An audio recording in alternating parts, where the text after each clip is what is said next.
Flair, I'm back, your host Adrianna. The vibes are great. It's summertime in Chicago. I'm currently looking at the skyline as I record, just an amazing view all around, and I'm here with Becca. We met recently, and she is a social worker. She has found her calling in life and is just so great at what she does. We clicked immediately when we first met, had great conversation, and I was like, you know what? I want her on the podcast, so here she is.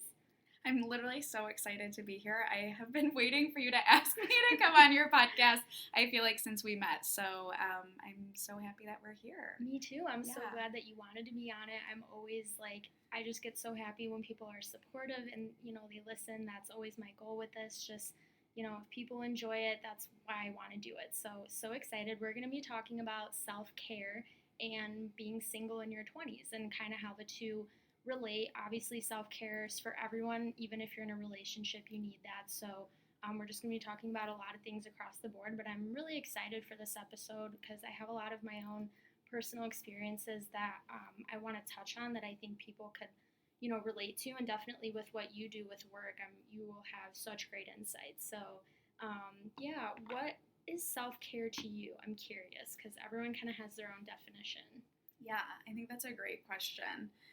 And, I think in the mental health field, we talk about this so often, and I think glamorized self-care is something that we see on social media, and people always kind of think of self-care as taking a bubble bath or doing a face mask or going shopping or doing all of these things that cost money and, that we see through this lens of social media. But I think it's so important to remember that brushing your teeth is self-care, taking a shower is self-care, journaling is self-care, making your bed is self-care, all of the things that you can do throughout the day that feed your energy and that benefit you in a way that allows you to do all of the things that you need to do in order to get your needs met, that to me is self-care. I think that face masks are awesome, and I definitely do think they have their place in self-care, but I think that seriously just waking up in the morning and taking a shower is self-care, and I don't think we talk about that enough. Yeah, I totally agree. I'm a huge advocate of mental health, and it's something for our generation that's just now starting to become more prevalent, that people are realizing, hey, I do need to invest more in this. This is an actual thing where previous generations didn't, and you summed it up perfectly. Basically, for what self-care is, it can be the most simple thing for yourself. It's not, and yes, face masks and bubble baths can be that, but it doesn't have to be money. It doesn't have to be anything elaborate. It's just sometimes having your basic needs met at the end of the day. And we have to remember that, I just find, especially with my family and, the older generations, they did not place an emphasis of importance on mental health whatsoever. And it makes me really sad because, as I recognize it more, I see it in other people. It's almost like a double-edged sword because I'm no, I don't want to know why you are the way that you are, or what your wounds are, and your toxic traits that you need to change. It's almost it becomes more prevalent. I see it in other people, but they just it just wasn't a thing. It wasn't talked about. And if you did see a therapist, then something extremely traumatic had to have happened to you, or there was something wrong with you. And having that mentality really upsets me because that's not what it is. Mm-hmm. Would you agree that like you find the older generations just sort of like scoff at it? Yeah, definitely. And I think I think too there's this mindset too with the older generation, and you and I are both millennials, and I think Gen Z is a whole other thing to unpack, right? But I think like our parents' generation and even like grandparents' generation is there's this martyr type identity that they take on of having to put other people's needs first, and it makes you a bad person if you don't put your children's needs before you, or if you don't put your parents' needs before you, or if you don't put everybody else's needs before you, then you're a bad person and you're not pouring into others the way that you should. Exactly, or you're seen as selfish. Right, exactly. When really, like, I think it's selfish to not pour into yourself, because how are you showing up as the best version of yourself for all of the people in your life who need you and all of the people that you care about if you're not taking care of yourself? You can't show up, authentic. You can't show up as a good partner if you are trying to put their needs ahead of yours, because you're really going to show up as a really shitty version of yourself, because you have needs too, and you have to take care of them for yourself. Exactly. Yeah, you definitely explained that perfectly. I agree 100%. There definitely was this mentality back in the day of like, you do what you have to do at the end of the day. You suck it up. You take care of your partner and your family and everything you have to do, your house, your career. Like, you're right. There was no, you put yourself first, you pour into your cup, and it really is so true that how can you give your best to other things if like there's nothing to give? Like, you're not giving your best self. So I'm glad that like we're recognizing this more in this day and age, especially for our generation. I know we're coined as like snowflakes and babies and all this other stuff, and I don't disagree with some of that, but for me personally, like, I'm sorry, but mental health is the one thing that I disagree with the older generation on, for sure. Just on my own personal experiences, I've been very candid. I always am on here. I talk to a therapist consistently. Mm-hmm. I definitely needed to, given some things I went through, but I have never felt better in my life. And so being a social worker, like, tell us more about that. Like, I'm very intrigued. Well, I think just to say, I think going to therapy is the biggest form of self-care that a person can engage in. Like, if you are doing that consistently, and whether consistently looks like, twice a week, once a month, whatever that looks like for you, like, going to therapy is the most basic but yet intricate way of engaging in self-care that a person possibly can. And as a therapist, I see a therapist. I think everybody should see a therapist. I will die on that hill that I think everybody should go to therapy. And that's saying something too, is like, even a therapist needs their own therapist. Like, nobody is exempt from it. Not one person in this world. Like, I don't care who you are. Every single person can benefit from therapy. But go on. Yeah. So, sorry, and you asked me as a social worker, like, what do I kind of do with mental health? Is that what you asked me? I'm sorry. Yeah, just like unpacking it all. Yeah. Like, what are your favorite parts? What are the hard parts? They're all my favorite parts, and they're all the hard parts. Mm-hmm. I think especially in the pandemic too, there's kind of two ways to look at the mental health field and the social work field, and there's a lot of overlaps in them, is that there's so much job security right now.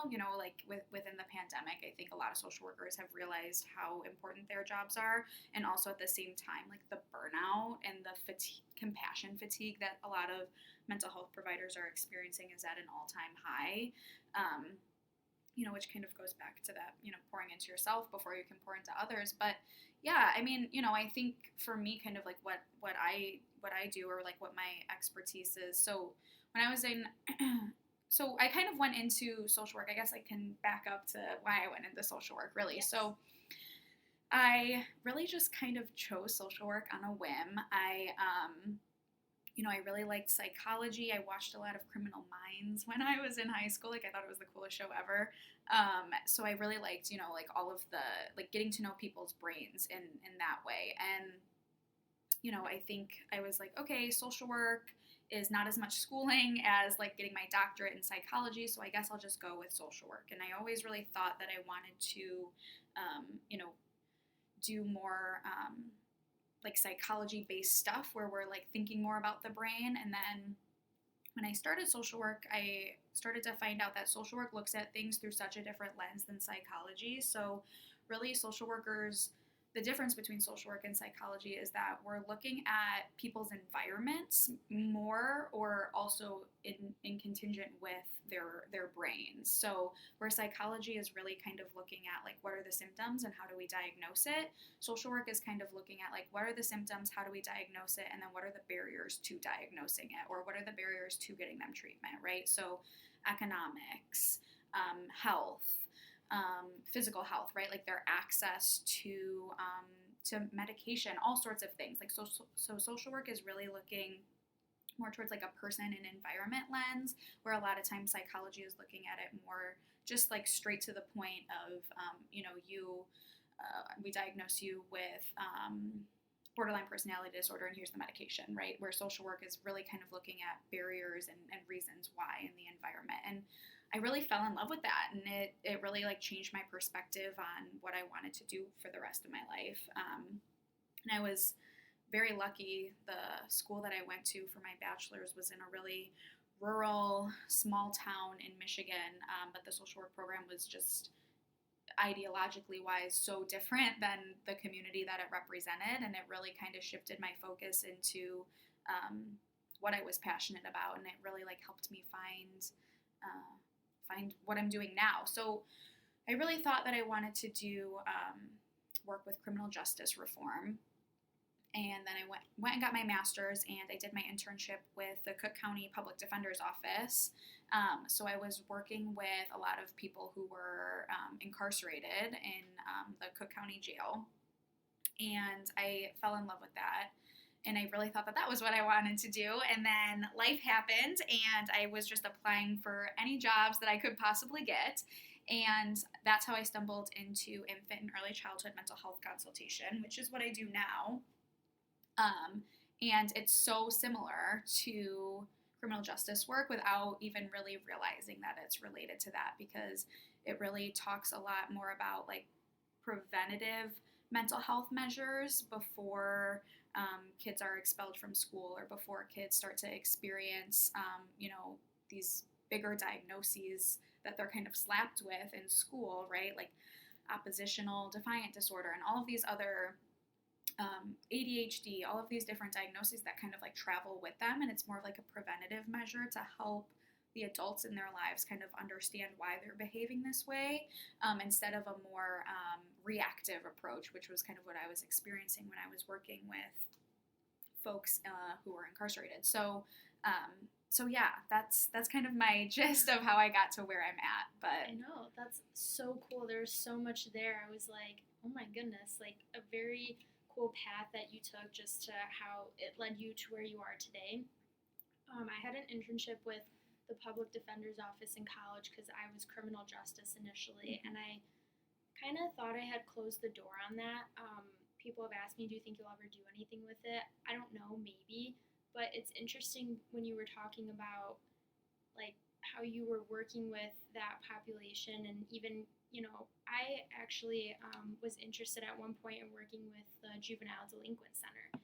And sometimes when you label a person, it like becomes a self-fulfilling prophecy. Yeah. Like that's all they have in the back of their mind, like, oh, well, I was labeled ADHD, so I am going to be inhibited in this way always, or that's just the label that was put on me. It has a negative connotation. So yeah, like I see kind of where the difference lies, and well, let's take a look at what are the other factors that are causing this, because some of those labels can be not like damaging, but again, it's like always there. Like for me, I'm a perfectionist in like a bad way, like an unhealthy way, and my therapist was like, okay, well, stop calling yourself that. Like, it starts with like, just that's not you anymore, that's not who you want to be. So it was a very interesting point that you brought up about that, and I think you're someone who's somewhat of like a healer. Like you want to genuinely help people. Like that is what fulfills you. That's what gives you like joy in your life. And so the fact that you can do that with children now is like just so cool. Like, yeah, it's definitely rewarding. And I think, I had this conversation with some of my colleagues the other day in terms of, are you who also does what I do? And the conversation or the question was, do you find yourself to be an adult person or do you find yourself to be a child person? And right away I was like, oh, I'm totally an adult person because I love having, intellectual conversations. Like I love, just being able to have adult talk, right? So I'm definitely an adult person.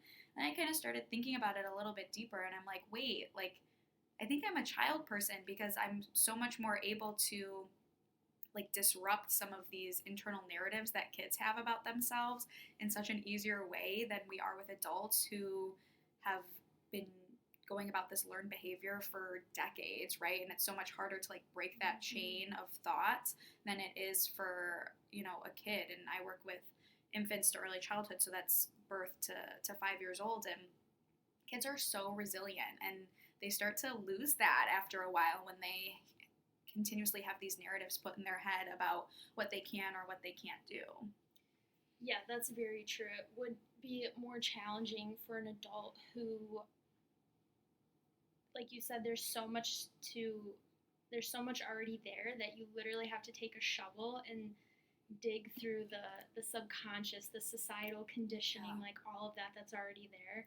So it's interesting because, I mean, I somehow bring this up in every single episode. I don't know why, but I had talked to a psychic that mentioned something about me working with children later on in the future, which for me, I never have seen myself working with kids. Like, I don't know why, I just don't. But the fact that she said that is like interesting. So I'm like, well, maybe that will be my path one day. And I know a lot of people that do work with children, they do find a lot of satisfaction in it because like you said, kids are so young. They are resilient. You can help mold them into like such the person they're meant to be, or like be a positive influence. And I think that is just so gratifying at the end of the day to affect kids in that way because they really do. Like they look up, they're a sponge, they absorb everything. And the cool thing about kids too, which I've said before, is they are so much more. They just have such like a pure energy, and with that, you can do a lot. You know what I mean? In a good way. So.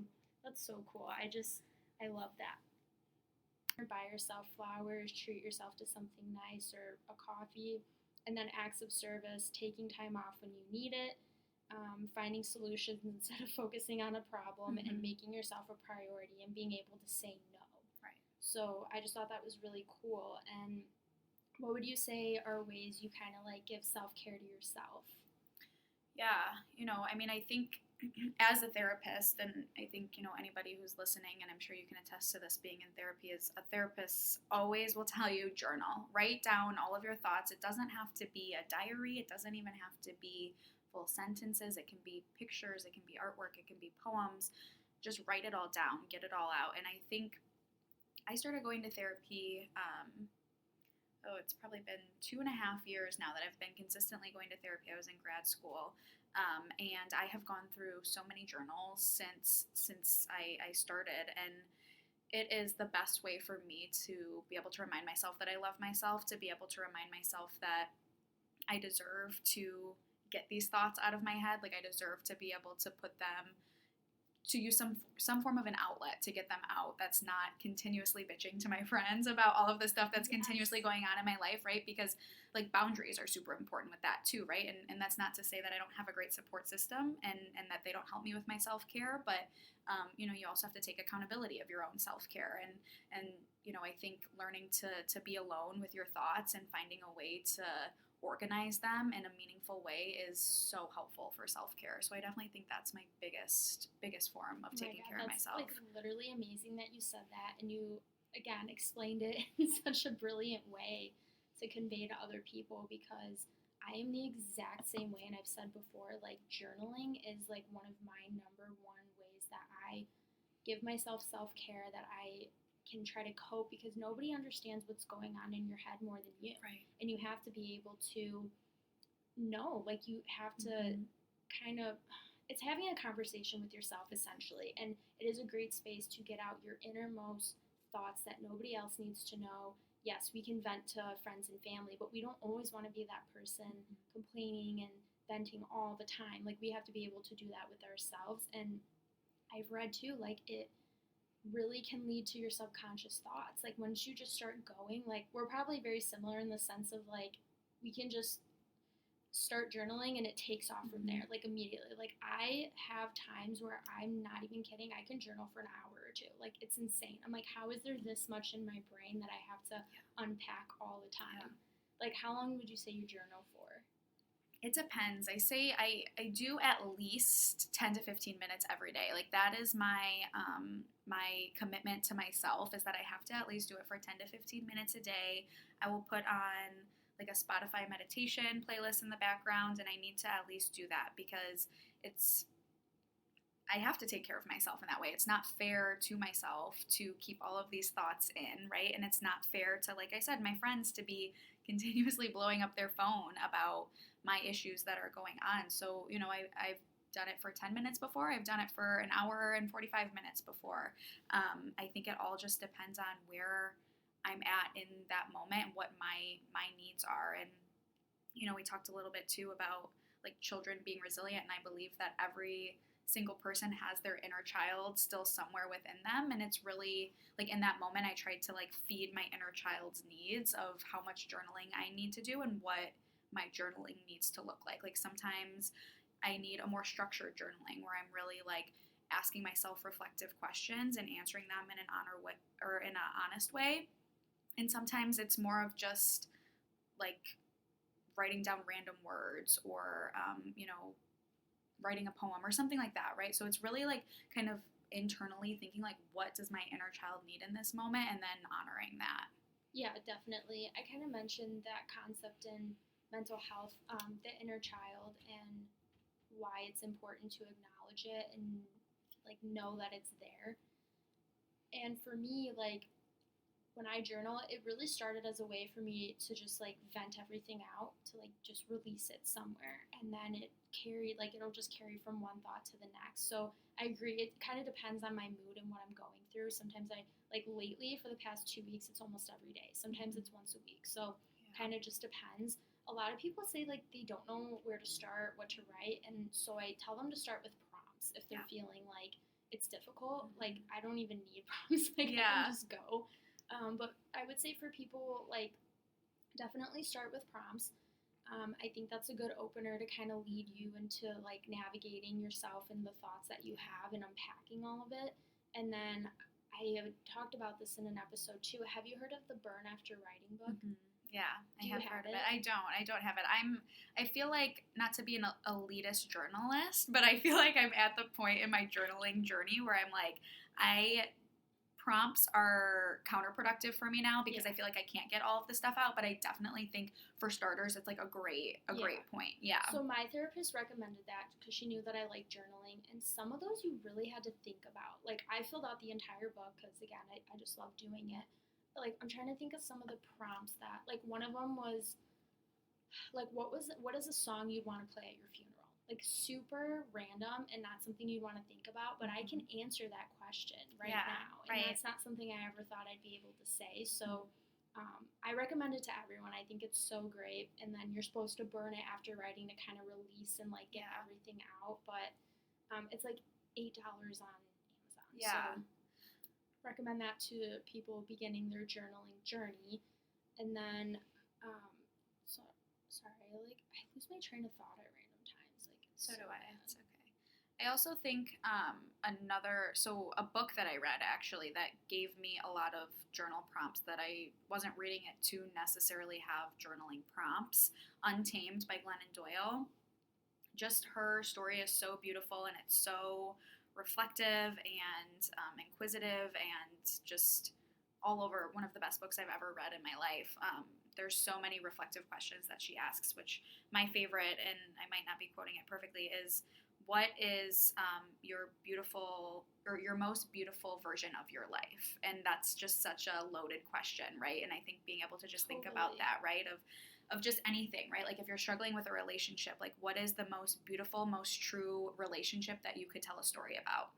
That's the relationship that you should be in. And if the relationship that you have right now isn't matching that, you probably need to shift and adjust. Absolutely. Kelsey recommended that book to me, who's our mutual friend. Yeah, and I actually bought it for her Aw. birthday. Yeah. That's awesome. Yeah. I need to read it. It's on my list of books, so I definitely need to read it. I listened to a podcast episode with her and Brene Brown and like started tearing up. I love them both. And I actually just posted a quote by Glennon Doyle on Instagram, so the synchronicity is happening right Yes. now. And it was, oh my God, what did it say? Like, this life is my life alone, so I've stopped asking people for directions to places they've never been. And it's extremely true. Like, I don't really feel a need to do that anymore because I can trust myself. And that's another form of self-care, is being able to trust yourself and listening to your intuition. And I didn't know how to do that for the longest time. And it really is crazy how life-changing it is when you're not doing it versus when you are. And would you say you agree with that? Yes, 100%.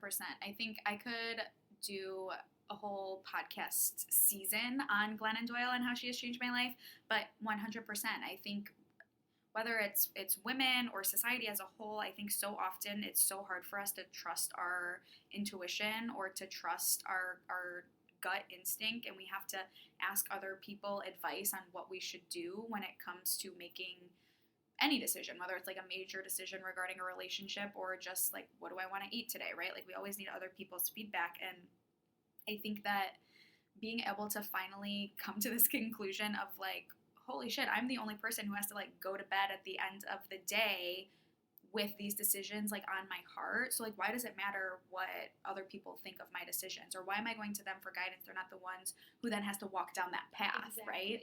And that is such a huge form of self-care, being able to come to that decision, because again, right, that's filling up your cup before you can pour into others' cup.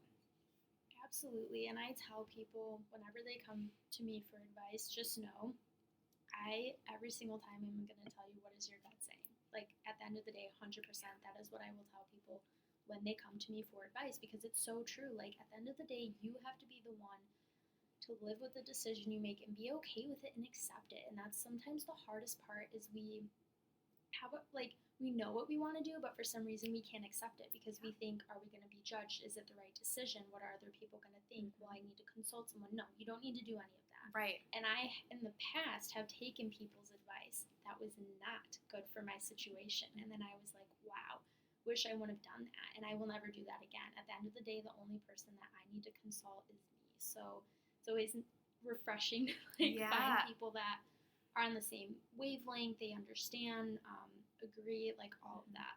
Yeah, and I think my friends get so annoyed with me, especially my roommate Alana. Whenever she comes to me for advice, I don't give advice like how most people give advice, and I don't know if that's just a personality trait or if that's because of the field that I'm in. I ask questions. I will never, if you come to me with advice or with a question, I will always come back at you with a question. I don't give statements. I don't tell you what the right answer is. I always come back with a question. I think Alana and I were just having a conversation the other day, and she was asking me what she should do, and I really didn't have an answer for her. I just had questions for her, and I think sometimes my friends get so annoyed with me because they're like, no, like, that's not what I want you to do. I want you to tell me what to do, and that's just not my place in their lives, right? Like, my place is to support them in whatever decision they make, but I trust them to make the right decision in their lives. And you kind of said you're a perfectionist. I'm a control freak, or I'm a recovering control freak. So I try to not put it on myself, right, to try and control what other people's life choices are, because that's not my own self-care. That's not my journey. That's their journey. But I think, back to what you were saying is, these questions of, are people gonna judge me for this choice? I think a lot of it too comes down to, are other people gonna be disappointed in my choice, right? And yeah, that's also a really good point. Yeah, and I think that's, again, self-care, right? Like, and Glennon Doyle also says, I will always and forever disappoint every single person around me before I ever disappoint myself ever again, because I, am coming out of an 8-year relationship where I disappointed myself so often and so frequently in that relationship that once I broke free of that, I was like, holy shit, I will never, ever disappoint myself if it means making everybody else around me comfortable instead of myself. 100%, absolutely. Mic drop. Couldn't agree more. Yeah. Totally feel you on every single thing that you said. And I think it's good that you're someone who will only come back with a question, because then it's helping that person more get the clarification they need from themselves. And I think sometimes people come with, they want advice, but really they just want validation of their decision, or they just want that validation of, I am making the right decision, like this person approves. And I get it. Sometimes it's not bad to go to people for advice. Sometimes they offer great insight. You can see their perspective and weigh the pros and cons, whatever. So not saying it's a bad thing. But again, ask yourself, like, if it's more so for validation, or if this person can kind of be a soundboard more to help you with your decision, because there's definitely a huge difference. Yeah. I think, my biggest go-to question when my friends or family come to me for advice, and it's actually not even a question, but I always just kind of ask them or prompt them to kind of like sit with that for a little bit, like those feelings that are coming up that make them feel like they need immediate assistance or like immediate advice, right? Like there's a reason that this feeling is coming up for you, so let's just sit in that uncomfortability for a little while. And my friends will all the time be like, oh yeah, like let's just sit in this uncomfortability, like it's actually kind of like a joke now, like people will say it as a joke, but it's so true, because like that's your body is telling you something. If you're feeling uncomfortable, like there's something going on that you need to like reflect on. Like there's something coming up for you that you need to journal about. You need to sit with that thought, and I can't fix that uncomfortable feeling for you. Exactly. That's such a good point. And that goes back to just trusting yourself, your gut instinct. You know when something's off, and it's easy to ignore. But again, the more you hone in on that, you sit with the uncomfortability, unpack your feelings, emotions, and get the clarity you need. Like it really just, it means so much more at the end of the day. And I think you and I are at the point where we've been able to get there, and it's not an easy path at all. And so we try to help others kind of like with the same thing, essentially. Right. Yeah, definitely. Lots of therapy to get to this point, and I'm sure you can attest. It's exhausting. There's days where you don't want to go to therapy to get to this point that you're at. There's days where you're like, oh, I just want to cancel my appointment. I don't want to go. But, it definitely teaches you how to take care of yourself and all sorts of different boundaries, which boundaries are a form of self-care too. That's a whole other thing. I actually have that written down in my notes for, I always kind of keep like a running list of notes, but so let's dive into that, because I definitely had that on here about how boundaries and being assertive definitely is a whole part of self-care, loving yourself, and not inviting toxic people in, or just overall being happier, saying no, and just telling people like what makes you uncomfortable. And I read this quote, like I just have so many quotes that I'm going to spill out this episode, but it was, I was too busy making everyone else around me comfortable, only to find that I was the only one that was uncomfortable. Yeah, and that's textbook codependency, right? Which is, not technically a DSM diagnosis, but so many people, in whether that's intimate relationships, platonic relationships, so many people experience codependency.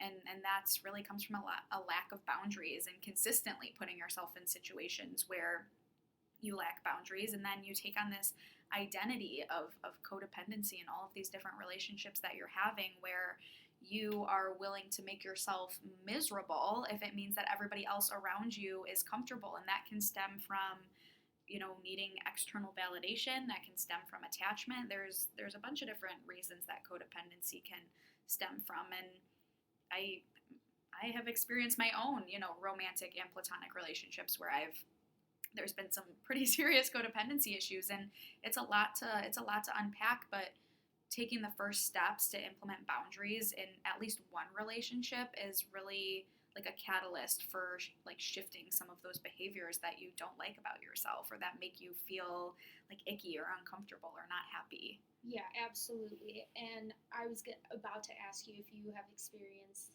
any sort of codependency in your previous relationships in life, because I certainly did. Like until the last 2 years, when I was forced to take a look at myself in the mirror, I realized all the ways in which I did that. And I would say for me, mine stemmed from fear of rejection. Yeah. Like losing a friend, losing a person in my life. I naturally always pour a lot of effort into relationships, and so seeing someone leave to me was always like, I guess, the worst thing, or having someone mad at me, or like I just always, that for me, I guess, was where some of the codependency stemmed. But now that I've recognized that, I can change it. I can flip the script. I'm no longer in that cycle. And it's just the most like rewarding, healing thing you can do for yourself. Yeah, definitely. I think, like I said, I've been in therapy for about 2.5 years now, and I don't know how much you want to dive into being single in your 20s right now, but yeah. So I started therapy like 2.5 years ago when me and my long-term boyfriend of 8 years, we were very on and off throughout our whole relationship, and one of the times that we had broken up, I started going to therapy. And we had, since I was in therapy, gotten together and broken up probably a handful of times within the 2.5 year span. But it took 2.5 years for me to really kind of be able to acknowledge within myself, or like accept, like, wow, this is a really codependent relationship, right? Like, I lack so much self-love within myself that I need him to give it to me. So therefore, I'm going to do whatever he needs me to do so that he can give me that love that I can't give myself. And that could mean that I'm so miserable, so uncomfortable with myself, but as long as I'm feeling validated and loved by him, I'm willing to stay in this codependent relationship. And that means not taking care of myself, not meeting my needs, not meeting my inner child's needs, and not honoring my truth. Exactly. And I feel like I find as we talk more, like, we have a lot of similar life experiences. We're very similar as people across the board. And I was in a long-term 5-year relationship where it grew to be dysfunctional and toxic, and I didn't know what self-care and self-love was or how to give it to myself, and I was miserable. Like, I was so unhappy, and I really, like, one day was like, I feel like a relationship is supposed to make you more, like, happy at the end of the day than, like, sad. Like, the way that I'm feeling is not normal. So I agree with that, and it's funny because I actually had started my therapy journey like towards the end of our relationship. I just knew something was wrong. I was like, I'm not myself. This isn't okay. Like, I need help. I need to seek an outside person. So yeah, I feel like our experiences were very similar in that way, and it did act as this catalyst of like, I've been doing things this way for so long, something's not working, and now we're able to like give ourselves like self-care and self-love, and we recognize that and when we need it and that it wasn't there before. Mm-hmm. Yeah, definitely. I think if you're not kind of I don't even know what the word is, but if you're not cutting off codependency in like one relationship, it's just going to continue to like roll down the hill and just get bigger and bigger and bigger, and you're going to find that every relationship that you have is codependent. And once you finally put a stop to like the codependency in one relationship, it's going to be so much easier to start to form healthier relationships and healthier attachments and the important people in your life. Totally agree. It just, once you get to that point where you recognize it, everything else shifts like in such a better way. Yeah. It's really life changing. And then, okay, so we talked about boundaries, and then this actually leads into like the other part, which is confidence, because I always, my entire life struggled with confidence. People would like say things to me about it. They could pick up on it immediately, and it would piss me off because I'm like, why do I keep hearing this? And I just didn't realize how prevalent it was, especially like as a young adult. And so I've really been trying to change that. And with self-love, a lot of times automatically comes more confidence too. Like, they go hand in hand. And because I lacked the boundaries, and I had I was always afraid of being rejected, I had like such a low self-esteem and always low confidence. It's still something I'm working on. Like, it's not perfect, but that was always such a huge issue for me. And looking back, it like sucks because I'm like, if only I would have known what I know now. Why wasn't I a confident person? Like, I want that for myself. I don't know, would you say you ever struggled with confidence or no? Oh my gosh, yes. It is such a work in progress for me.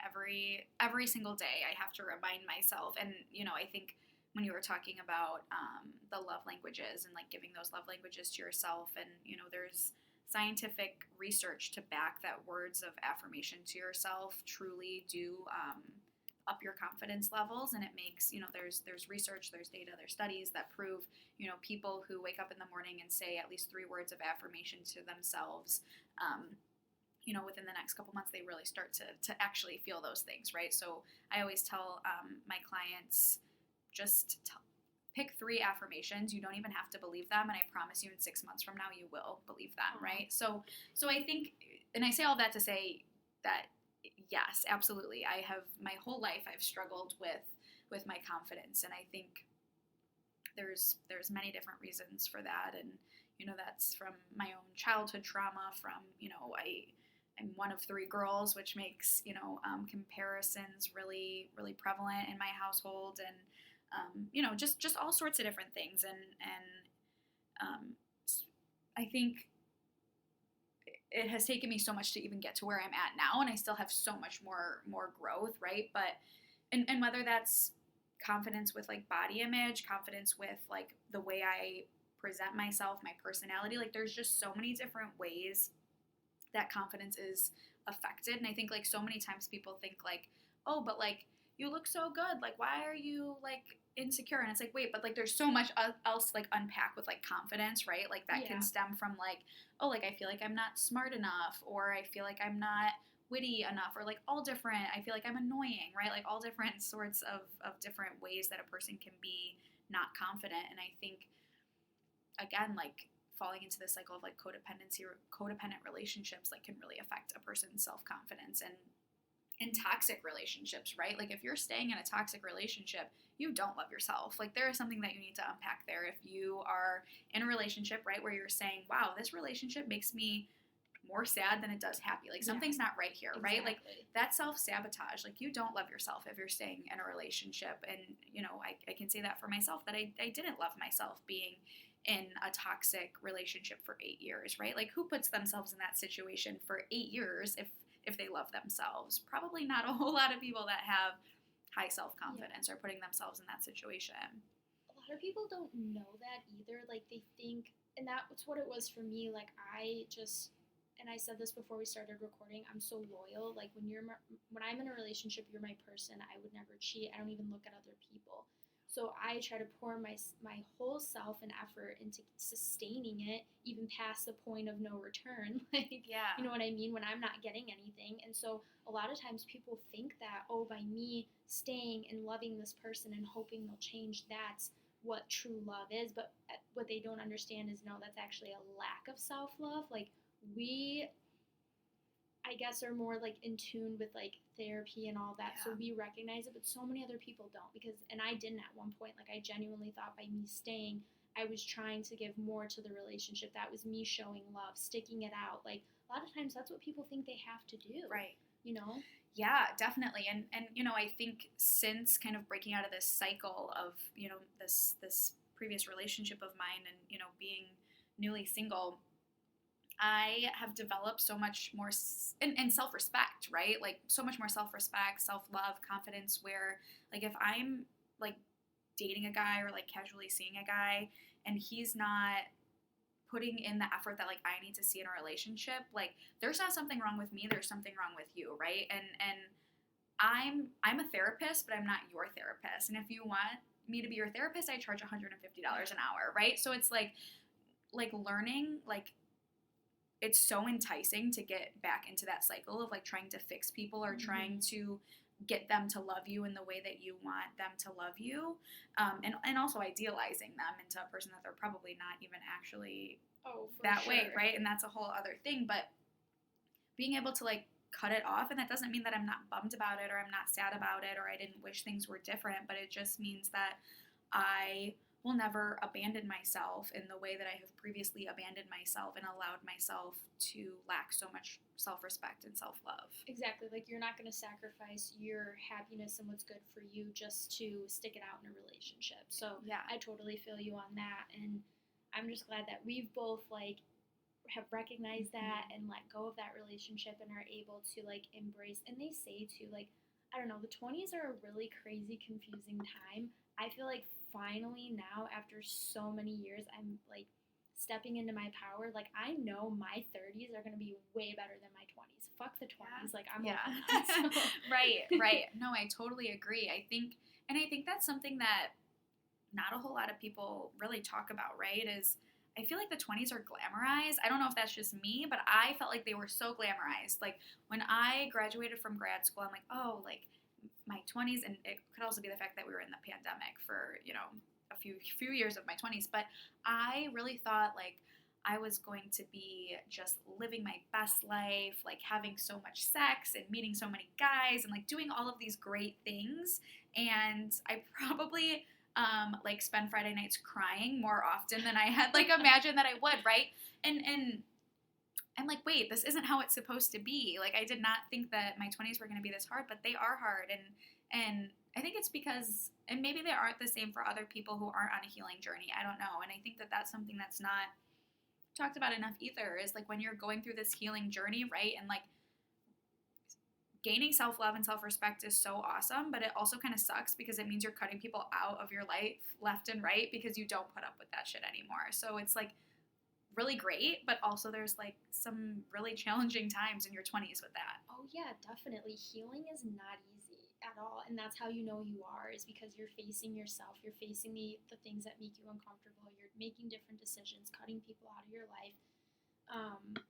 So it's definitely not easy. And for me, a big thing was in my healing, like looking back and seeing all the ways in which I wish I would have done things differently. And you can't keep reliving the past. Like my therapist always says, like, that is wasted energy. Stop doing that. But sometimes I can't help it. Right. And I read this quote, again with the quotes, but it's like, it's something about wanting to, like, you're looking back on the chapters of your life and wanting to set them on fire, essentially. Like, but you can't, you know, you have to sit there and sit with that.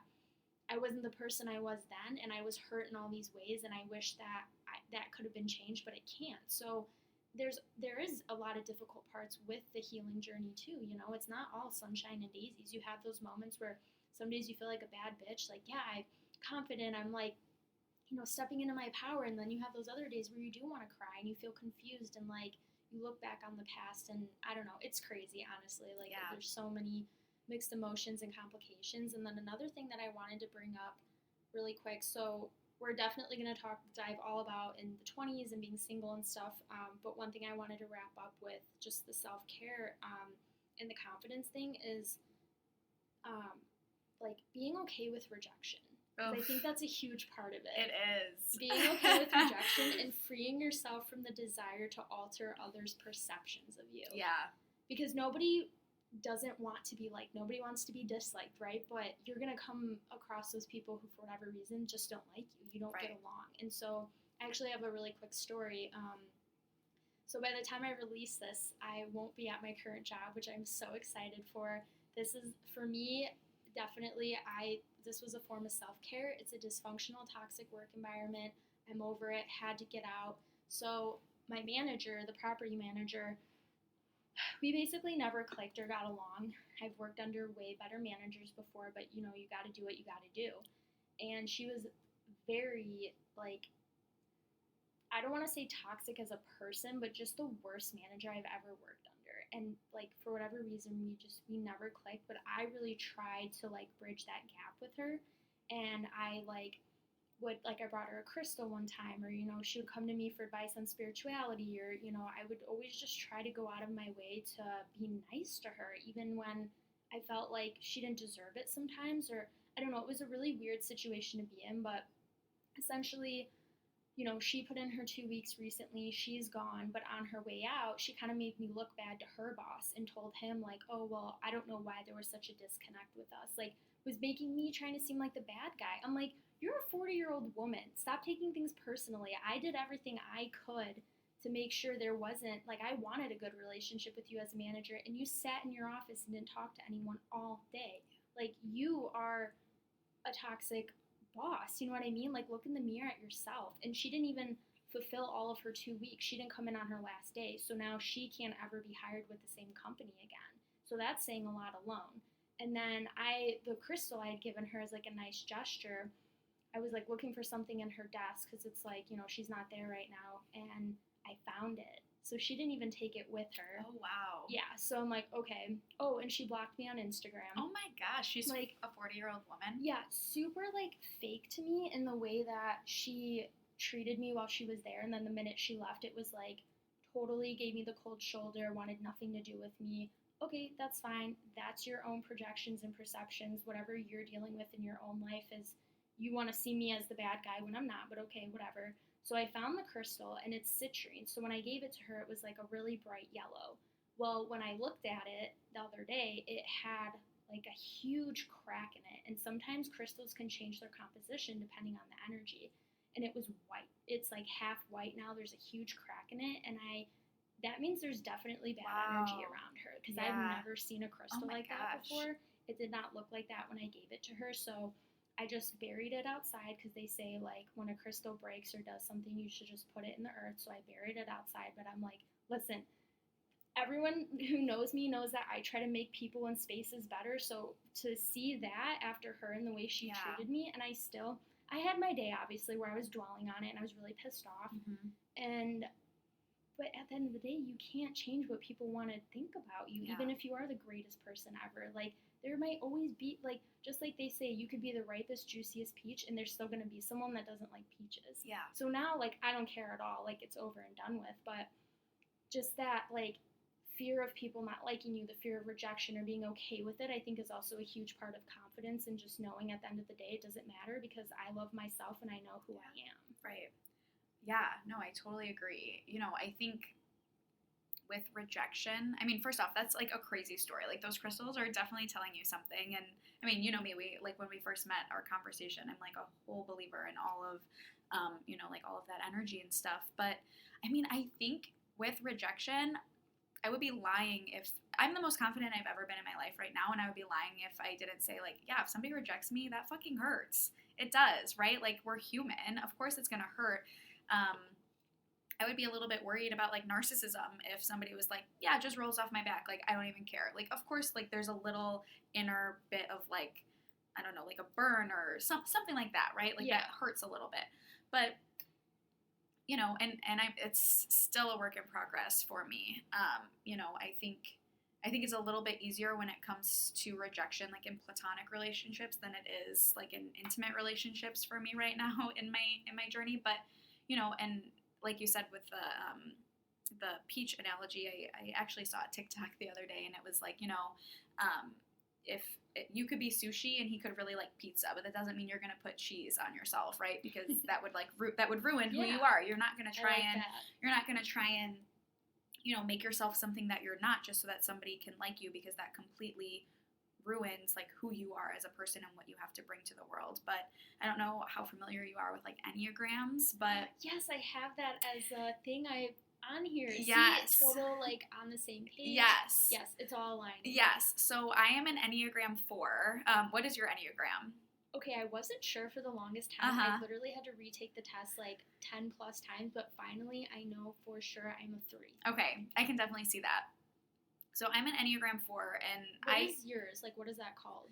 It's the individualist. Okay. So I am like to a fault. I am just like, I crave like one connection, but like two, like an individual connection. So like one of like my flaws as an Enneagram 4 is that like I meet somebody and I think like, wow, like we just had like such a great connection. Like there is no way that they are going to meet somebody who like they connect with like on the way that they connect with me. Whether that's true or not, I don't know. But the issue is that that's why I'm different, right? Like not everybody cares about stuff like that. And like Enneagram 4 is like very like black sheep and, you know, like just like different, right? Like if you watch One Tree Hill, like very Peyton Sawyer, like, you know, like very just different, right? Like I just see myself through a different lens, and I tend to get rose-colored glasses with everything. So like when I am rejected, like especially like in like a romantic sense, like it hits really hard for me, and I don't know that will ever change, like regardless of how confident I am or how confident I become. It's, like I said, a lot easier for me with like friendships or like platonic rejection. But, you know, I think something that has really helped me is really kind of like seeing it through the lens of like, oh, like there's nothing wrong with me. Like there's actually something wrong with you, right? Because like I'm literally great, right? And like that's not like coming from a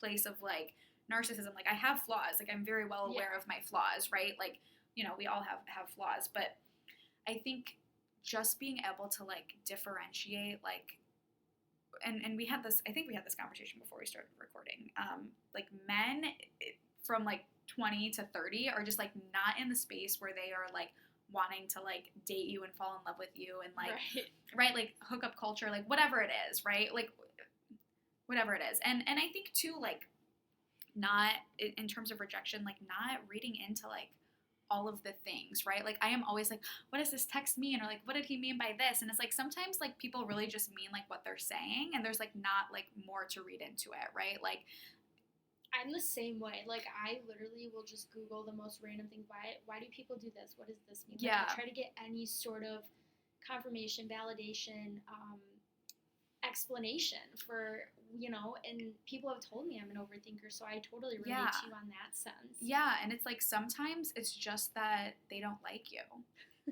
Right? And it's like, oh, okay. Like, and that's not something we want to hear or accept. Yeah. Like, it hurts. Yeah, and it does hurt, right? Like, and sometimes they're just not that into you. And whether that's, romantic or platonic, right? Like, friends grow apart. Like, I actually it'll be like, like a year ago this month, I said I lost. That's like the worst way to say it. Me and my best friends used to be a group of 5, and now we're a group of 3, and we added on a new friend. But long story short, 2 of our best friends that we had been best friends with since we were 12, like cut us out of their lives. And that rejection was like so like real and like painful to me. And I finally, and I was so bitter about it for like a really long time. And I finally like got to a point where I was like, oh, like we're literally just in like 2 different places in our lives.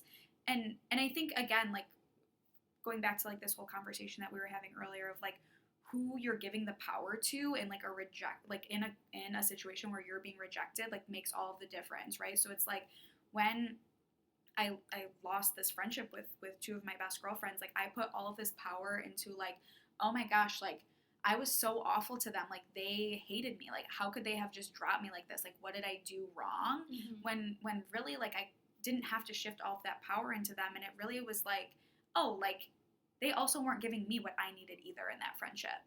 Yeah, that's a really good way to look at it, because that's why they say there's always 2 sides to every story. And sometimes people, and this goes back to even my manager, it doesn't even have anything to do with you. Sometimes they might use you as a scapegoat, but a lot of times it's their internal projections. Yeah. You know what I mean? Or what they're going through at the end of the day. If they want to view you as the bad guy, that's okay, then that's just what they're going to do sometimes. Like, you don't really have control over that. Yeah. And control is another big thing when it comes to everything that we're talking about, and not feeling in control. And like you said, who are you giving the control and the power to? And that's really mature that you were able to look at it in a way of like, at first you wanted to, it was coming from a place of rejection where you're like, okay, well, why'd they cut me out? What's wrong with me? This is really sad what I do. But then at least you were able to recognize, okay, well, there was things you weren't doing as well. Is the friendship beneficial for both of us? Mm-hmm. Yeah, and I think that we just put so much power and it's an ego thing too, right? Of like, oh my God, like I must have done something bad. I must be like the worst person ever. Like I, am not good enough for them, when really it's like, wait, but like am I good enough for me, right? Like that's something that I've learned since turning 25, which 25 has been a year of so many lessons for me. And I so often ask the question of like, do they like me? And I'm like starting to remind myself or like kind of interrupt that narrative of like, but do I like them? Yes, I have read that, and it is so true. Yeah. Flip the script. Exactly. And I was always on the other end of, do they like me? How can I get this person to like me? Yeah. And when you can ask, do I like them? Oh my God, like I want everyone to have that feeling, because man, is it life-changing. It really is. And I was having a conversation with my therapist a few months ago, and, about a guy who rejected me, and she was like, well, what do you like about him? And I was like, right? Like I'm like, oh, so like I don't like him. My ego is hurt that he doesn't like me.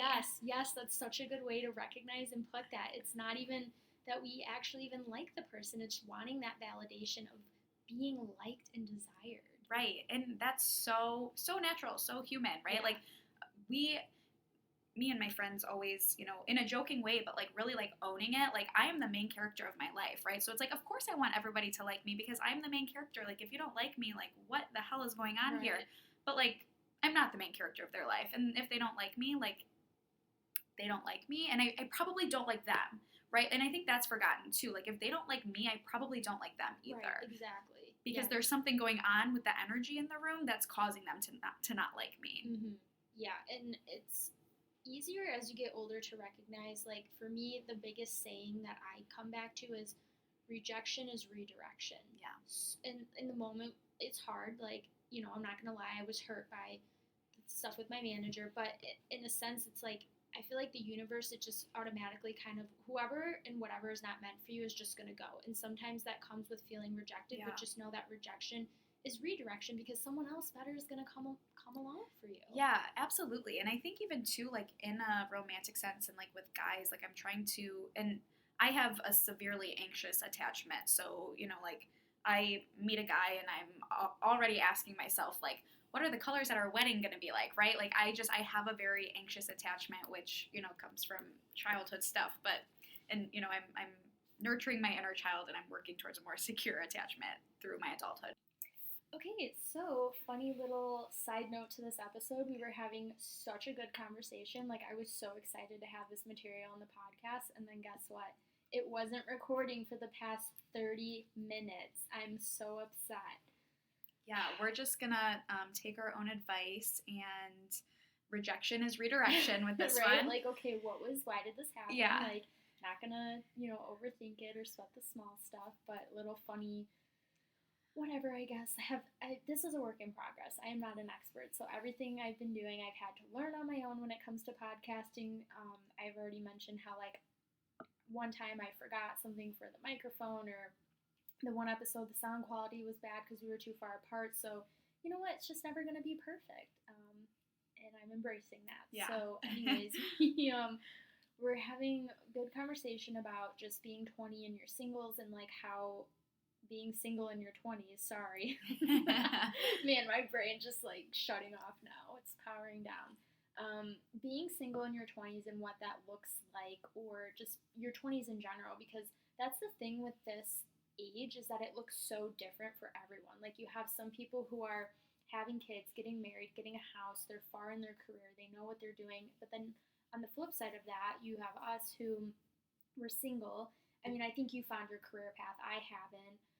We're getting to know ourselves. We're embracing being single, hanging out with friends. We can do whatever we want. So it looks so different for like a lot of people. It's a very weird, confusing time. And so, like I was saying, how I know more people, like every single one of my close friends is in a relationship, and I'm talking like 8 people. So that's a lot. And then you said most of your friends are single. You have a few in relationships, and so. Just kind of like navigating that, like when you're in a different stage in your life than other people are, and just being okay with it. Like for me, I've accepted it, but I was extremely uncomfortable being single, and so we had talked about just being in a long-term relationship and having codependency habits. And now that we've just kind of like we broke away from it, and we've really taken a look in the mirror, and we're on like a self-care, getting to know ourselves, embracing being single journey. And so Becca, like, she lives in the city and she's going to brunch with her friends and basically living her best Sex in the City life ever. So that's where we were, to kind of summarize where we were going with the great conversation we had that didn't record. Yeah. And I think, being that, so my ex-boyfriend of 8 years that I've been referencing throughout this whole podcast together, we met when I was 16 or 17, and I'm now 25. I'll be 26 in like 5 months. So that's like a really big chunk of time. Yeah. And I think for the most part, when we were very, very on and off, like, I mean, so on and off, months together, months apart. So you guys met in high school? We did meet in high school. We went to 2 different high schools, but like we both went to in the same town, but just different high schools. And we met through mutual friends. And I mean, I loved him when I was 16, 17. And then we went away to different colleges. So we broke up for a little while. And then, we would get back together during Christmas break. And then we would break up again when we went back away. And then we would be back together in the summer. And it was a very hot and cold relationship that really made me question like so much of like my worth and like what I bring to the table. And I think even during those times that we like weren't necessarily like together, I was still like so fully committed to him because I knew that eventually like our paths would lead us back together, and I didn't ever want it to be like, oh, like, and this again like goes back to like me not knowing my own worth. Like I was like, I cannot have sex with somebody else because I know that we will get back together, and like that is so awful of me to like But cheat you on didn't him. want it to end, you know? Right. Like you would have those moments where it Yes. ended. Sometimes it wasn't on because you wanted it, but you Yeah. didn't want it to end, and you were hoping like you guys would get back together. Yeah, and we always eventually got back together, right? And it was always the same thing of like I was so fully committed to him even when we weren't together that I was like living my life for this guy who would constantly just leave me high and dry and would, you know, block my number or stop responding to my texts or tell me that he didn't love me anymore, right? And I was still so fully committed to him, which, you know, really fucked with my head. And you know, I think eventually there came a point where something just clicked for me, and I'm sure that my intensive therapy had something to do with it, where I was just like, what the fuck am I doing? Like, this is so crazy, right? Of like really having to like get down to the question of like, do I actually want this relationship, or did I just want him to want me in this relationship? That's such a great question. Yeah. Such a great question. You know, and do I want him, or do I just want him to want me? Do I want him to love me, right? And you know, I can say clearly, you know, 6-7 months out of this relationship, like I do love, I still love him. Yeah. I did love him, and you know, I think you know, that's not something that I question, but I think it came to the point where I was like, staying in this relationship is making me hate myself more than it's making me love myself. Like, I hate myself more than I love you in this relationship, and this is not sustainable for any human. Like, I had to walk away from it. And I think, you know, being 25, and I mean, who really has, that was half of my life that I had memories for, right? Like, you know, like who really forms memories before elementary school, right? Like most of my memories throughout my life had my ex-boyfriend in them. And I think that was like a relationship that I grieved while I was still in the relationship. Oh yeah, definitely. Yeah, that's a really good way to put it too. Like, relationships are so complex because there's so many things that go into them. Like, why do we stay? What's our subconscious core motivation? Is it fear of rejection, not wanting to date? For you, a lot of it was, I guess, what am I trying to say? Like, I want him to want me more than how much do I actually want him. So, like, there's so many different things we don't even see for, like, the longest time. And it is super, super hard. And you want it to be that person. You want it to work. You pour your all into it. Like, if anyone I know, like, I have been there. And then, like, at some point you have nothing left to give. And that's when you know, like, hey, this is just not working. I'm miserable. I have nothing left to give. Yeah. I know you felt the same. Like, I felt the same in my long-term relationship. Like, I so badly just wanted him to be the one. I really thought we would get married. I thought he was that person. And so part of the reason I stayed with him for so long, despite all the toxic things that were happening, is because I just felt like we can get through it. We can fix it. Like, it'll get better. Like, I kept having that hope and just sticking around, and then it just got to the point where, like, I was like, I'm so miserable, and I'm not happy. I'm not myself.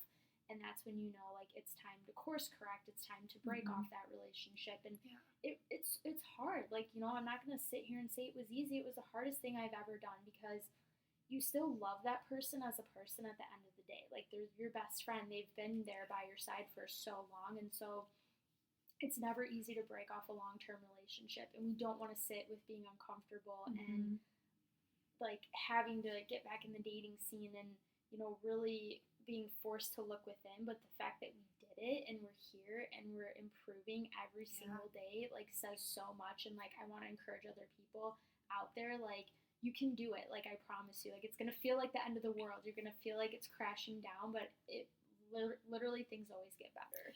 Yeah, you know, I think that I really grieved this relationship for several months before we actually broke up. And I think, you know, that, and we were talking a little bit about this, so I guess this is kind of coming back when we weren't recording, is I think that I finally realized, like, I have spent, like, so much time trying to save myself from, like, the uncomfortability that I'm gonna feel when we break up. But really, what that's making me feel is long term unhappiness, right? So, like, if I just break up with him and I feel this uncomfortability that's going to last 3-4 months, like, long term I'm going to be so much happier than if I continue to drag this out for 8, 9, 10 more months just to avoid being uncomfortable, right? Like, Exactly. it's not giving me long-term happiness, it's giving me short-term happiness. Yes, and that was a point that we had talked about when we weren't recording. That was so just important that people need to understand is, yeah, being uncomfortable in the short term, but knowing that in the long run it will just bring you, it's going to change everything, it's going to course correct you, it's going to be better for you in the long term. It really, really is. And just don't sacrifice yourself when it comes to relationships. Don't lose yourself in a relationship. And I find that happens to so many people. And it's like honestly quite frustrating being single because, like, I don't know, personally for me, like, even when I'm in a relationship, I always try to put effort into my friendships because I don't know where this relationship's Sure. gonna lead. Like, if you do break up or you don't have the guy, like my mom always instilled in me, like, don't put all your eggs in one basket. Like, you still need to have friends, and when he's no longer there, who's gonna be there for you? You can't neglect your Mm-hmm. friends. So, like, just don't lose yourself completely. Like, even when you are in a relationship, you both need to have your own friends. You need to have guy and girl days or nights. Mm-hmm. You need to have your own passions and hobbies because it's not healthy to pour all of yourself into one person. I can tell you right now that is the worst thing you could ever do. It never leads to you being satisfied. Never leads to you being happy at all. Like, it just doesn't. Yeah, no, I totally agree. And I think, I've had friends in the past who completely drop off all of their friends when they Mm-hmm. have a boyfriend, and it sucks. It's an awful feeling as a friend, and then it's also, I would imagine, an awful feeling as that person then, like, once that relationship ends and you really don't have anybody. And I think that's why, like, platonic friendships and relationships are so important. Like, it's so important to cultivate those relationships when you're single in your 20s, so that you have this, like, foundational support once you do find, like, that person that you want to spend the rest of your life Yeah, with. absolutely. That's a good way to put it. And I had mentioned that too. Like, we need to stop looking at being single as a bad thing because it's not. It allows you to explore hobbies and passions, cultivate relationships. You're going to meet people you wouldn't have met otherwise, and you do become naturally a little more isolated once, especially when you're in the honeymoon stage. I get it. I've been there. But again, you can't cut everyone out, and when you do that too, like, it's not going to feel great for the other person on the receiving end either. Like, just make sure that you're still maintaining your relationships and you put somewhat of an effort into it because it all goes back to just not, like, putting everything into the one person. Like, that's not healthy. That's codependent. That is just, I don't know. I can't stress it enough. And my one key advice to people who are single, if you are feeling uncomfortable or lonely, find a hobby, find your passion. Like, it is so important to your soul and just who you are as a human being. It's a form of self care and self love. Like, and, and I said this when we weren't recording, but the podcast has been the greatest thing for me being single. Like, Mm-hmm. I'm expressing my creativity. I'm doing something I love. I am meeting new people. It just has been so great for me. And that's why I can't stress enough to just, even if you are in a relationship, still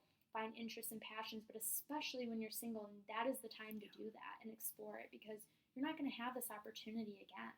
Yeah, no, I totally agree. And I think, and I think too, like, so often when we're in a serious relationship, especially when it's that honeymoon phase, like, the word "we" is used so often, right? Of, like our hobbies, or our favorite place to get food, or our favorite thing to do on a Friday night, right? And there's no separation there. And, that's not to say that I think that partners should have separate lives completely, but I do think having your own sense of self, or your own sense of Right, hobbies, or your own exactly. something is so important because, You still need to have your own identity. yeah, I totally agree. And I think, that's why it's so important to be single in your 20s, so that you can again, like that foundational support so that you can figure out what all of those things are, because hobbies are not something that's just like, oh, you try something, like you try one thing and you're like, oh, this is my favorite hobby. Like it's trial and error. Like you have to like work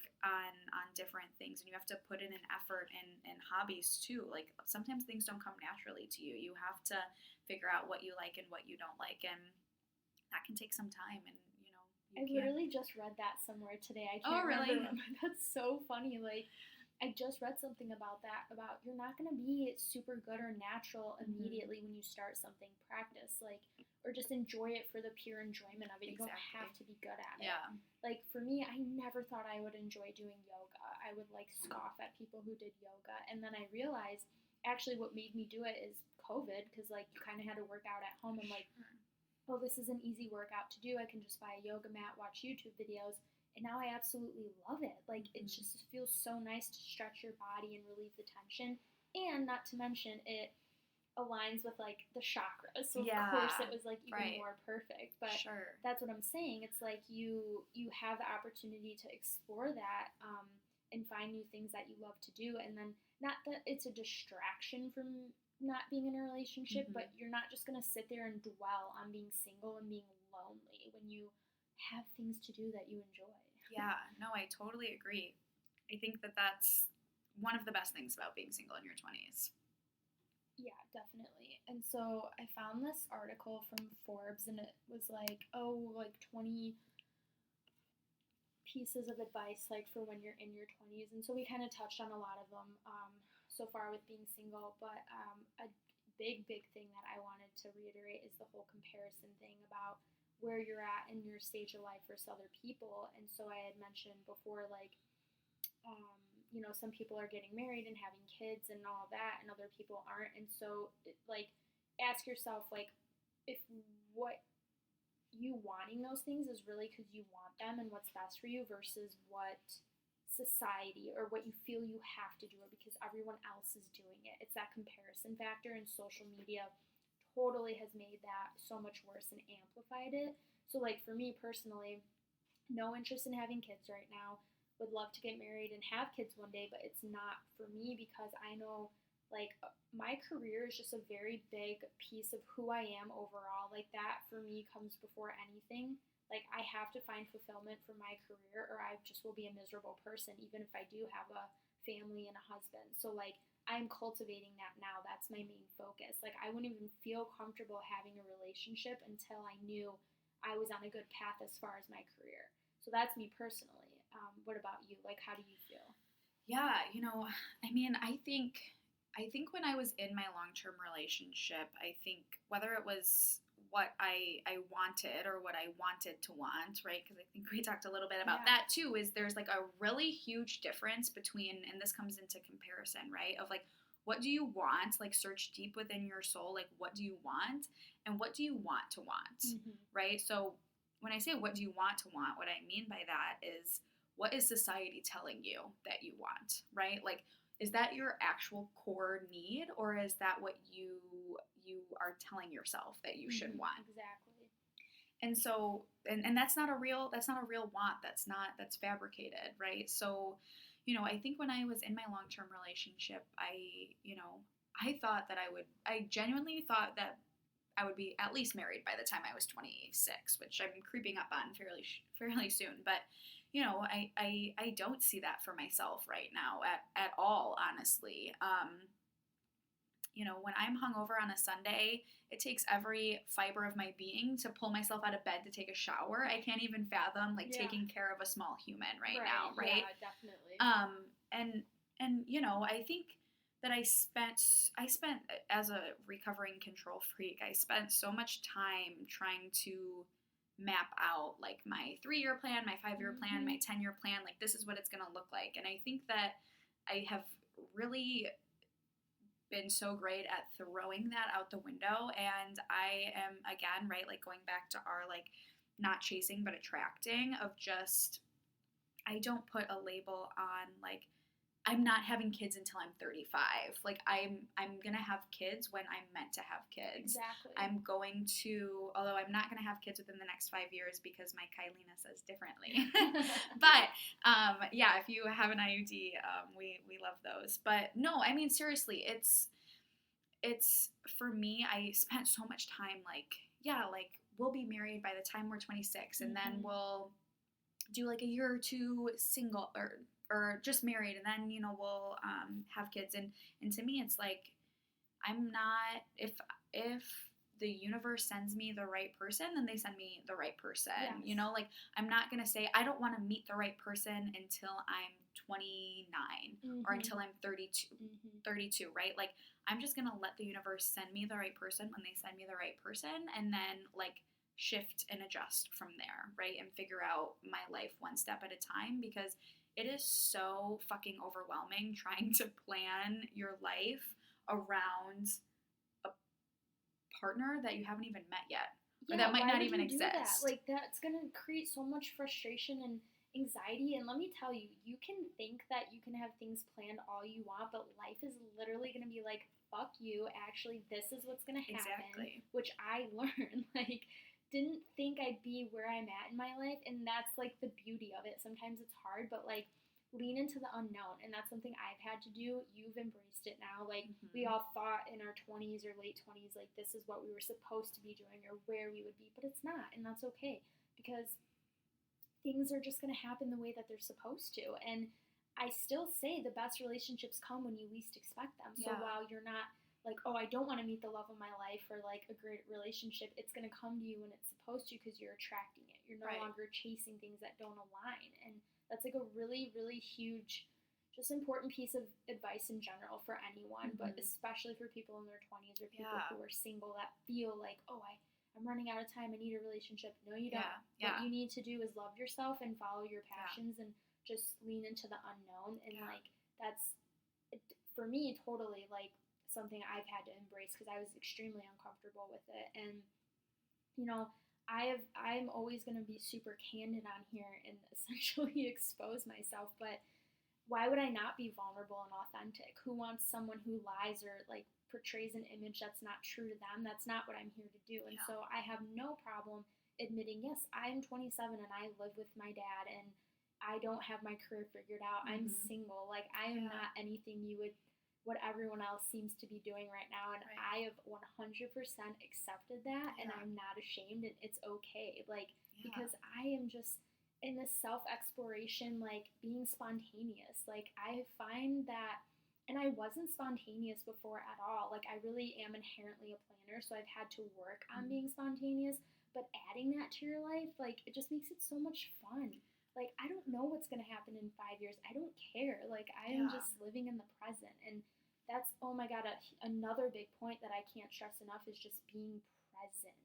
And we don't know how to do that at all. It's extremely hard. Yeah, and I think, too, like, going back to, like, that anxious attachment that I was talking about, right, is, like, needing this, because I don't, and when I say I, again, like, very subjective, like, talking hypothetically for anybody that has an anxious attachment, like, there's no sense of like security and like self, so we like find security in like planning, or like find security. That's a really good point. Find like security in sense of like I said, right? Like I meet a guy and I'm like, oh my God, I like him. Like I wonder what color our wedding colors are gonna be, and will it be a fall or a spring wedding, right? Like all of these crazy things, because that's where I find secureness, right? I find secureness in planning because that's what I can control, but I can't control whether or not they like me, right? And that's where I get really uncomfortable, right? Like going back to this conversation of like, do they like me or do I like them?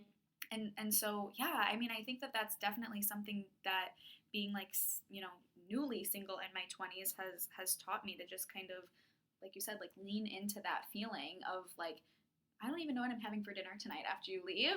Right. So it's like, and that's so new to me, right? Like it's so crazy to think like, I don't know where I'll be in the fall. I don't know. I refuse to say that I'm gonna be married in a year from now, but I also refuse to say that I won't be married until I'm 38. Like it's not something that I'm willing to like put a time frame on, because I don't think that that's how the universe works. No, it's not, and it's not fair to yourself to place that much pressure and expectations on you, because then you're really just doing yourself a disservice, honestly. Yeah. And that's definitely something I had to learn. Like you will have so much time to, when you have kids, to plan their meals, because you have to do that. Like you were responsible for someone else, but right now just enjoy the fact that you don't. Like you can sprawl out in your own bed, and you don't have to worry about someone taking the covers. My favorite thing to do. Right? You don't have to like constantly factor in someone else into your decisions, and that goes for a relationship or having kids. So if you don't want that, don't feel ashamed. Like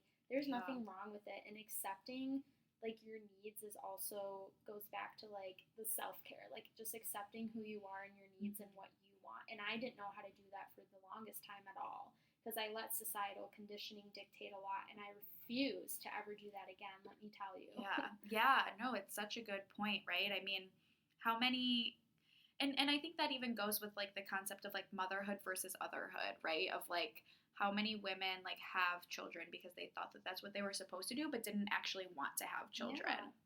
And again, right, like we were talking about how easy it is to fuck up kids. That's a surefire way to fuck up a kid, is like to have kids when you don't actually want them. And that goes back to like, is that what you want, or is it what you want to want? Yeah, absolutely. And I had mentioned before when we were talking like how I nannied, and you know, it was like it essentially became I was the mother. I would throw my hair up in a bun and wear sweats. I wasn't taking care of myself. I didn't feel good about myself. And it's like, this is not my life or what I want. Even if they're not really my kids, I'm basically acting like their mother, and I'm a stay-at-home mom. And I was so, so depressed and not myself, because even though I want a husband and kids one day, I still have to be fulfilled outside of that. Like, I already know inherently I'll always need that. And that's what I'm trying to establish now, is that, so I have that in addition to my family. Because for me personally, it can't just be a family. It can't just be a husband. It can't just be being a stay-at-home mom. Like, that will never be it for me. Yeah, and I think too, like we both kind of talked about how our Enneagrams like play a role in that, and like as like an achiever, like as an Enneagram 3, and then like for me as an Enneagram 4, like my sense of identity is like so important to me, and it's like I feel like, you know, there's so many women who don't have a sense of identity outside of motherhood or being a wife, and I think that that's I don't know. I don't want to say it's sad, because I feel like that's anti-feminist of me to say that it's like sad if that's what somebody wants. Right. Yeah. But it's so important to have your sense of self like outside of like the different hats that you wear, right? Yeah. Like, who are you at your core? And I think that's really important to like sit with that question. Yeah, I agree, like wholeheartedly. And I feel like too many people don't give themselves the time to really ask those questions and figure out who they are at their core. Like, for me, it's become not like an obsession, but almost like a hobby. Like, I just love knowing what is in my subconscious. Like, I equate it to taking a shovel and digging into like the depths of my soul and my subconscious, and really who I am as a person. And I essentially want to help everyone do that. Me and you definitely have. Like, we've totally took the concept of like self-love, being single journey, and ran with it. And identifying your core values is also huge. Like, I've just recently been able to do that in terms of my career, which is why I'm leaving my job and put my 2 weeks in, regardless of if people think it's okay or not. Like, I don't give a shit, because I know at the end of the day that's the right decision for me. And for my core values, I need creativity, I need flexibility to travel, I want to help people, and it's like being able to like accept all of that has just been so healing in itself, you know? Like, yes, who are you like as a person, and what is your identity? And it can't just be so wrapped up in a person and your children. It just can't. Like, you know, and that's not to say there's anything wrong with that wanting to be your main goal in life. Some people want to be a homemaker and a stay-at-home mom. That's great. But like, don't lose yourself to the point of being miserable or not having any self-care in that. Yeah, definitely. And I think that goes back to what we were talking about of like self-soothing versus self-care, right? Like, I think that so often, like, the women in my life that I know who are moms and wives, like, turn to more self-soothing instead of self-care when it comes to coping with I mean, being a mom is a job, right? Like it's a hard job, and I think coping with with that, a lot of women turn to self-soothing instead of self-care because it's easier to it takes less time to self-soothe than it does to take self-care. Yeah, definitely. And I forgot what was the point I was going to mention with that. Well, even for the longest time, it was like as a mom, you sacrifice and like put everything else first. And it's like the classic: the mom cooks and feeds everyone, and then she maybe is the last one to sit down, or maybe doesn't eat at all. And so, like, I get it, but again, it's that like reaffirming, okay, just don't forget about you at the end of the day. Don't pour from an empty cup, because for the longest time, women weren't taught that at all. Yeah, and I think it also like begs the question of like, then what are you teaching your kids, right? Like, what are you teaching them, and especially young girls, right? Like, and boys too. But what are you teaching your kids about putting other people's needs before their own? If you are, like. And I also lived with my parents up until fairly recently, a month ago, when I just moved. So, and as a 25-year-old still living with my parents, my mom would constantly be like, well, what can I make you for dinner? And I'm like, babe, please just like feed yourself. I can feed me. And like, so, and I love my mom. She's a freaking saint of a human, but she is a people pleaser. Yes. And so often I find those traits coming up within me, and then I have to like acknowledge like, oh, like that's just a learned behavior that I had from my mom, because she always took care of other people's needs before she took care of herself. And she's a fantastic mom. I hope one day I can be half the mom that she is, right? But she always put mine and my sister's needs before her own. And I think she's getting into yoga now, and she's getting her own hobbies, which is great. And I think it's so many women need to like learn this lesson before their children are adults. Yeah, I wholeheartedly agree. I would say the same for my mom. Love her to death. Like, I couldn't have asked for a better mom. But again, it's, you see those traits, and as you get older, you view your parents more as, like, you see them more as people as opposed to just being your parent. And so sometimes flawed humans, even, right? Exactly. Flawed humans, and like they have their own struggles that they've dealt with, their own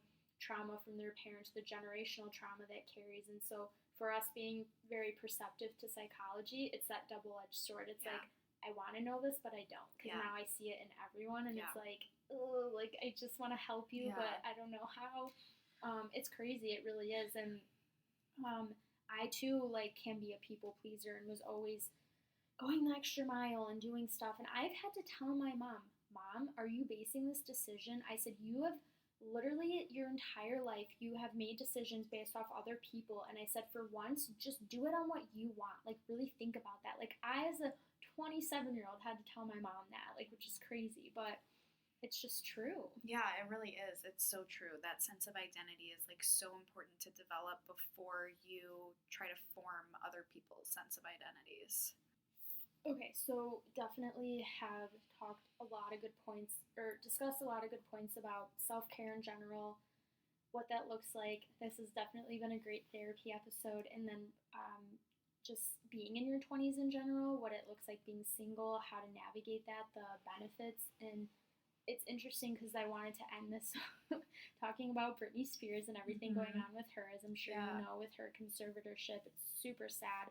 But when I was writing down notes for this, I had brought her up because I wanted to mention, and I've talked about this before, but it relates just not being present in the moment and really like learning how to do that. And so like everything kind of is like all over the place, but we associate happiness with external factors like a career, marriage, children, material items. It's a distraction, but really you're never going to be fulfilled internally until you find inner peace and you're okay with yourself. So that's like a really huge another point. But so sorry, I'm trying to like relate this to what I had wrote about with Britney Spears, because I've been hearing like a lot about her in the news, and it's crazy. One of her old music videos came up, and so it kind of led me down this like rabbit hole. But there's like 3 of her songs in particular, Overprotected, Every Time, and Not Yet a Girl, Not Yet a Woman. Oh, and Lucky, those 4. And I like watched the music videos, and I was like, holy shit, like this was her, like these were her real feelings. And like it was like almost like a cry for help, but nobody knew it at the time. Yeah. And it's so crazy to look back and like see that. Like I feel so bad. And I don't know. I think like overall, like to take away from this, it's just like you never know also what someone could be going through, and to just like accept people as they are. And I actually, so I'm like all about aura colors. Britney Spears actually has a pink aura, which is one of the rarer colors. And I always like I was obsessed with her in elementary school. She was like the first concert I went to. Like I was so obsessed with her, and that kind of like faded as I got older, but I just like it's crazy when things do come full circle like that because the media was so harsh on her. People were making fun of her, and it's just like you just never know what someone's going through either, like. And one thing I've had to learn is to like not take things personally because I used to do that. I still do sometimes. I'm getting better, but like not taking things personally because it's not always about you. And like some people's self-care is like not texting you back right away, or they need time alone. They can't go to every single thing you invite them to. And so like I think that's another important piece to recognize kind of in everything that we've talked about with the self-care is just like not taking things personal and understanding that sometimes people are just going through something you have no idea about. Yeah, and I think that even like ties the parallels back to like comparisons, right? Of like, here's Britney Spears, who was like the icon of like the late 90s, early 2000s. Like she was like the queen of pop music. Like everybody loved Britney Spears, right? And she was miserable. Like her mental health was failing, and nobody cared that her mental health was failing. Nobody checked in on her. People were harassing her. Nobody knew what she was going through. Everybody just, and I don't know if you watched was it on Hulu? Yeah, I watched the documentary. Of just that whole thing with Justin Timberlake, and again, that goes back to like being single in your 20s too, right? Of like this purity culture, and just like that interview where they were asking Justin Timberlake if they had sex, and he was like, "Yeah, I fucked her," or whatever it was that he said, and somebody was interviewing Britney Spears about it, and she was sobbing, and it's so like. It's so true to what you're saying of like we don't know what people are going through, of like nobody knew like how sensitive that was to ask her that question like on national television, and like nobody thought of like how this would affect her, or like how asking I don't know how old she was at the time, a 20-something woman about her sex life is like so inappropriate, and people just like don't think about how their actions affect other people or how it can potentially lead to like their failing mental health. Oh yeah, for sure. Like this is something she's has been dealing with for a very, very long time, and the media totally like made it out to be like they laughed essentially, and like were minimizing like the seriousness of what she was going through, and the fact that she's been so like almost locked up and controlled with this conservatorship is just really sad. And I like really hope for her sake that she gets out of it and gets away from the toxic people in her life so she can just be happy, because she hasn't been happy for a long time. Like even from the very start of her fame, like if you look at some of her songs and her lyrics, it's like crazy, like it just, I don't know. Yeah, and I think it also like speaks to like you said, right? Like what determines a person to be happy? Like clearly it's not a career, clearly it's not money, clearly it's not fame, right? Like you have to find that on your own, like inner peace. Like you have to be able to establish that for yourself. Like Britney Spears literally had everything, and she was not happy, and now look, she's in this conservatorship, which I think just yesterday the judge like denied her appeal or something. Really? Yeah, it's so tragic. And then when she shaved her head and everybody made fun of her, and like genuinely like again, it goes back to the stigma of mental health, right? Like it's always like check in on your friends, but then like when your friends need something, or when there's like a cry for help, it's like, oof, I can't handle that. That's like way too much. That's so true. It's like, again, because you have one side of it where someone's struggling, like they're not reaching out, they may not answer your text, they don't want to go out, but don't take that personally. And if they do need your help, or at least just check in, like at least just say, hey, if you ever need anything, I'm here. At least just extend like them knowing if they ever did need Mhm. help, they could come to you. And when they do, like, don't just dismiss it or Yeah. think it's not serious. Because, again, you really, truly never know, like, what someone's going through. And that's why it's so important to go back to, like, the self-care and helping yourself first. And so many people don't know how to do that. I don't think Britney Spears has known how to do that. So, yeah, it's really sad. I hope things get better for her. And um, it's weird. Like, I feel like I relate, or celebrities that supposedly have a pink aura, I find I am so drawn to them. Like Mhm. Britney Spears. Were you ever a Selena fan? No. Okay, so I like loved more so a fan now after watching her Mhm. series, but I Mhm. always loved the movie. Like I knew some of Mhm. her songs, and Yeah. so I reconnected with that. Found out she was a pink aura. Oh, really? And so yeah, it's like any icon that has a pink aura, I'm just like immediately drawn to. But um, and I mentioned like really needing to have like a fulfilling career, which I want that, yes, but I have to also recognize not to pour all of my happiness into Right. that either. Like I have to be okay without it. So I don't know. I guess something about this like was paralleling, or I wanted to discuss it in relation to like everything we had Yeah. talked about. Yeah, it's so prevalent to everything that happens, right? Like and also just the way women are perceived in society For too. sure. That's another Yeah. huge thing. Like she really got a beating when it came to the way that society still viewed teenage pop stars and what they were going through in Yeah. their personal life. Yeah. And I know like a lot of people came at Justin Timberlake after the documentary and were not happy with him, and he like issued an apology, which I don't know, it's just like crazy looking back. I hope that things change going forward, and just like Yeah. I don't know, like Yeah, well, and I think too, like we often forget that celebrities are humans also. yes, Like I know that you and I, before we started recording, we were talking about the Kardashians, and I do not unfortunately, it's my guilty pleasure. I do have a soft spot for the Kardashians in my heart. And even with the whole Khloe and Tristan scandal, right? Like I think she's dumb, like don't get me wrong, right? But like she's human also, right? Like with real human emotions, and she sees the things that people say about her online, and I can imagine that takes a toll on her, just like Britney Spears saw, being 18, 19 years old, seeing people call her a slut and all sorts of things, right? Like celebrities are humans. They have feelings just like us. They are not immune to feeling unhappy, to feeling upset, to have, your hurtful words yeah, online, or the way the media projects them and right. comes after them.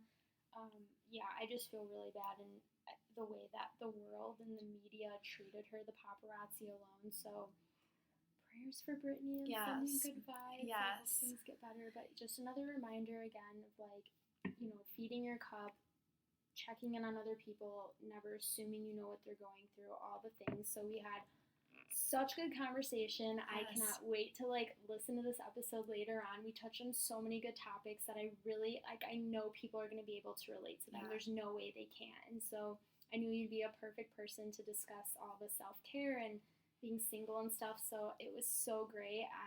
I'm just so happy that we got to do this. And yeah, I don't know. It's just very like rewarding to meet people who are similar and also have the same mentality. Yeah, I totally agree. Thank you so much for having me on your podcast. Of course, I'm so happy you got to come. Yeah, it was so fun. Great recording. So we're gonna wrap up. And again, if you like the episode, please leave a review and subscribe. I want to know if you guys are enjoying it, what your thoughts are, and I will see you guys next time.